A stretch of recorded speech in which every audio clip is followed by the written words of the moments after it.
எதிர் வீட்ல புதுசா ஒரு பொண்ணு வந்திருக்கா. ஐயோ என்ன அழகு தெரியுமா? நம்ம லாக்டவுன்ல இதே மாதிரி உட்காந்துருக்க சொல்ல அனிதா மாடியில இருந்து எட்டி பாப்பா தெரியுமா? அந்த வீடு.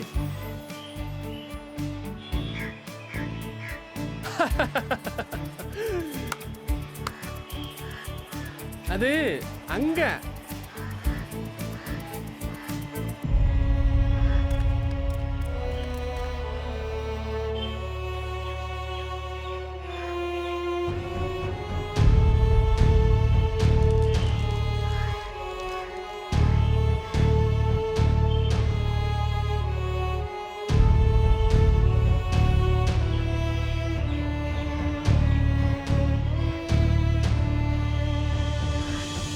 மாய உலகில் தன்னை மறந்து வாழ்ந்தது போதும்.